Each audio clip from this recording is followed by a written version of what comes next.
Yo, what up, though? This comedian Kool Keith. We right here live at the LOL Lounge. I'm chilling with my man Jeff Sauster from thesausage.com. That's the website you want to get logged on to. I'm comedian Kool Keith. That's Jeff Sauster behind the camera. And we here chilling for thesausage.com. Peace.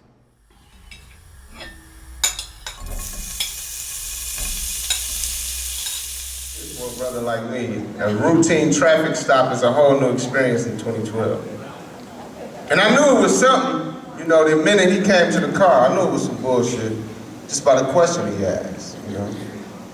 He come to the car all serious and shit. He was like, sir, you have your license, registration, and birth certificate, please, sir? I'm like, birth certificate? You know how you start patting your pockets and you're looking for something you know you ain't got, but you pat the pockets anyway and shit? He's like, who carries their birth certificate around? That's some new shit. Then it dawned on me, oh yeah, you know, ever since Obama had to verify his blackness, that's the thing now. So you gotta drive with your birth certificate. So he goes to the car, you know, he wasn't sure if I was black or not, so he had to, you know, radio in the dispatch. So he radio in, yeah, 22 to dispatch here. I got a black guy allegedly here pulled over. I'm gonna run him through a couple more tests to make sure he's black. Over. He come back to the car and shit, tapping on the window like, sir, you wanna step out of the car, please? You wanna name the Jacksons from lightest to darkest for me, please, sir?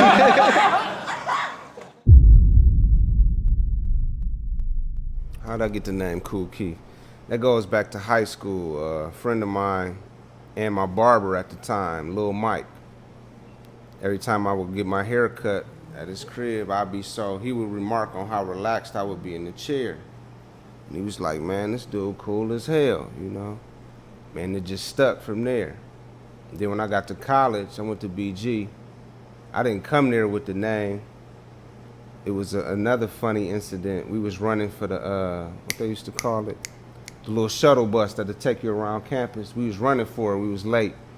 And everybody was running, and I was running real relaxed while they was just, you know, doing all this here. But I was still keeping up with them. And my man Keelan was like, man, this dude even run cool. So then he started saying Kool Keith. Then it just stuck from there. Man, I got a lot of them.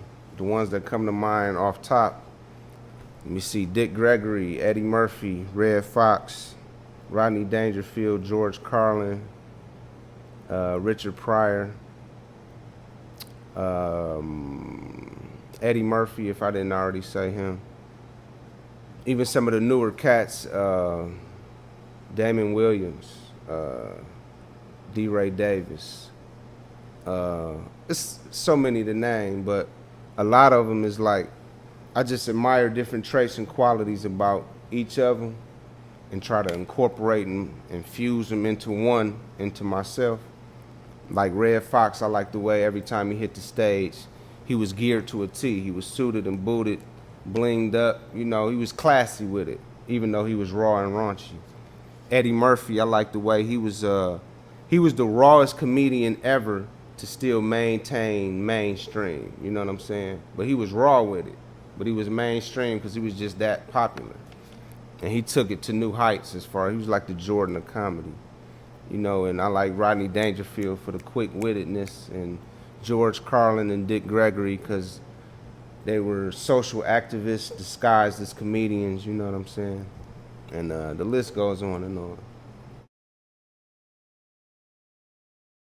My comic style, to be honest with you, 3 years in, I can't even say I can define my style yet. You know, I know I would say I'm funny. I can be witty. I can be raw. I can be clean. I can be the social commentary type, if you will. But as far as being able to define my style, I don't think I've done that yet. If I never did comedy, that's a good question too. I mean, something like entrepreneur-wise. I went to school for print journalism, but that's not really nothing I want to do a career in. But probably DJing, cutting hair, and them two things for sure. I don't know what else. DJing and cutting hair.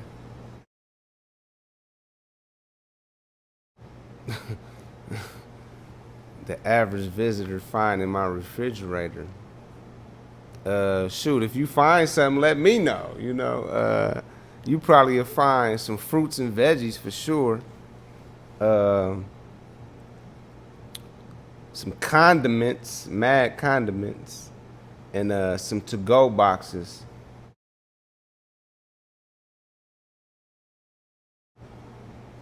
The first one that popped into mind, man, is you go down there looking for justice, that's just what you find. Just us, Richard Pryor. That's hilarious and witty and social, and that's a whole lot of stuff wrapped in one.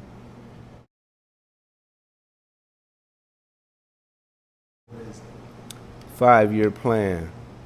Yeah, I pretty much do.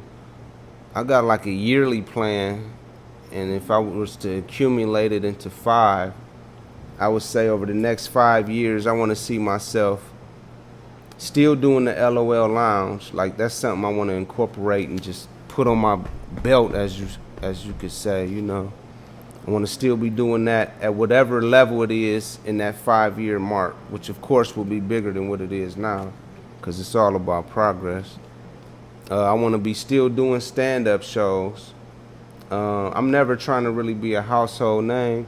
I just want to be able to live comfortably off telling jokes. And numerically, I would say I want to be able to make a living off telling jokes. Where, let's just say right now, if I was able to earn, just say, 1,000 a week off doing comedy, I would be content with that right now.